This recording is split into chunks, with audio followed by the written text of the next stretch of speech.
that nice backlit golden halo I got. Oh, damn. I might do it right here.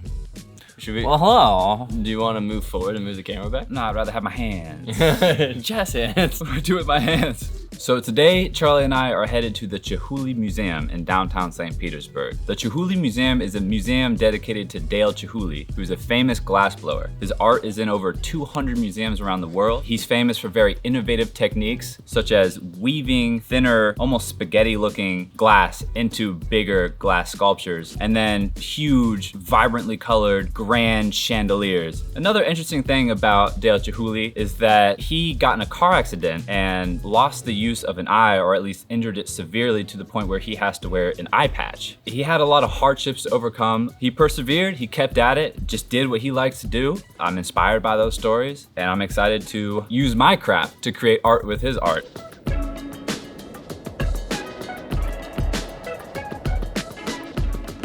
The Chihuly Collection in St. Pete is extremely unique because it is the first installation of Chihuly where the building was actually designed with him in mind and around the exhibits themselves. He was an interior designer first, and he also brings a wide array of other talents into his glassblowing. That makes his glassblowing not only unique, but it also creates the space and the environment for that glass in that exhibit to really shine through and be powerful.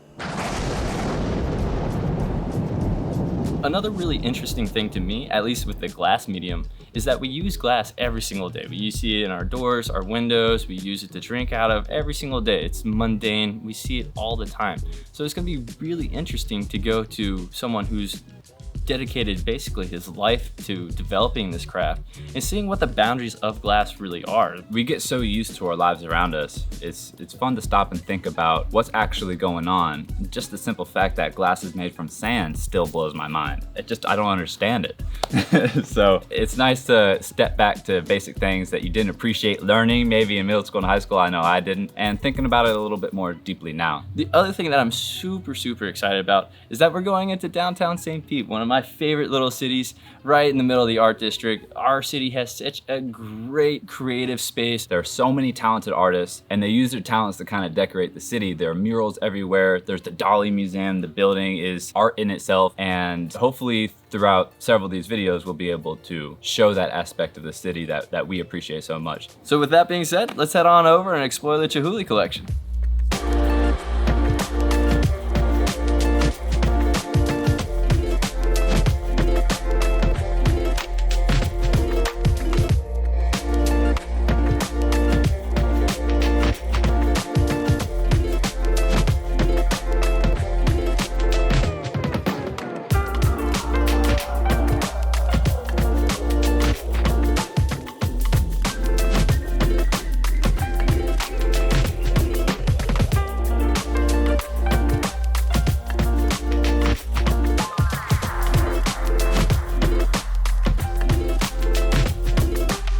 My name is Janice Somerset, and I'm a retired federal agent. Got involved in doing docent work here at the Chihuly Collection. I've been an admirer of Chihuly for years. First time I saw one of his exhibition, I was out working in DC, and it was in one of the museums there, and he just blew me away with the creativity and the fact that it was glass, you know, of all mediums to work in.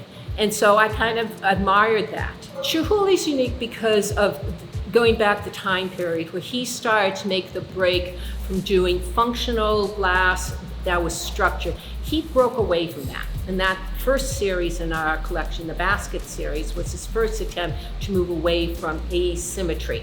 But he has a purpose for how he does everything. Here, it's more of bombardment of your senses.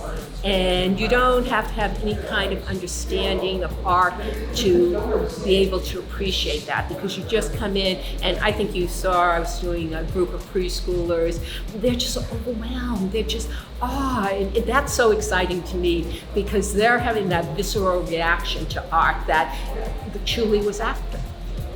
So after the Chihuly, we're going to head to an interesting eatery that I haven't been to in St. Pete. It's called the 2D Cafe. Hopefully they let us in with our vibrantly colored attire. You know, we dressed for the Chihuly, clearly not this black and white cafe, but it's got a really interesting Vibe. I don't want to say it. Vibe is the first one that came to mind, but I didn't want to use it. Like, Vibe is one of those. Vibe is one of those words that I've been making fun of, and so now use sarcastically. Now I use it all the time. It fits in everywhere.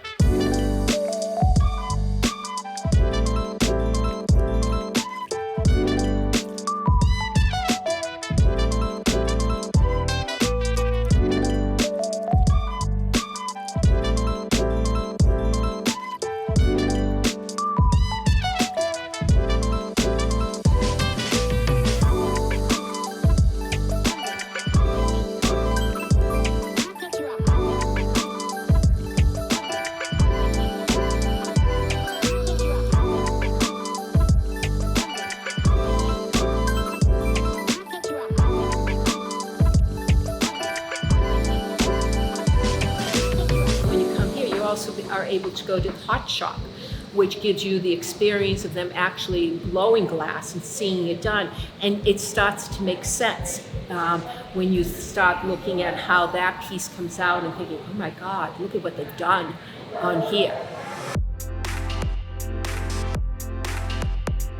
My name's Jack Alden. I've been blowing glass for a little over 10 years. I've always loved playing with fire, and I love watching flowing material. So I found out that you can use fire, you heat up sand, and it becomes glass, and you can manipulate it and control it. At the end of the day, glass kind of has a mind of its own sometimes. And instead of trying to force it into submission, you can flow with the glass. It's more of a dance in that way. So you're basically taking a mixture of sand, soda ash, and limestone, and you're heating that up to over 2,000 degrees, and you end up with this pool of clear liquid glass. Dipping a metal pipe into that glass, pulling that glass out of the furnace, you've got this flowing, just molten material that you're trying to control, but sometimes it's even controlling you. Working with this material, adding colors, giving it different shapes, blowing into the blowpipe and creating these bubbles and shapes that eventually are going to become this beautiful art piece. Chihuly was a big part of that movement.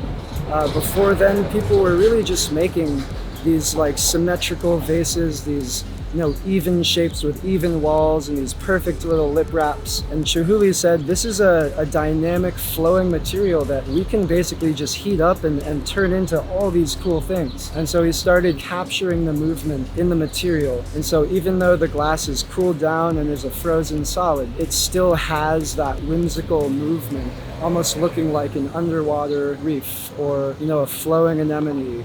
If you want to start your glass blowing journey, the best thing you can do is dip a rod into the furnace. Come in, take one of our workshops, and see if you like the process.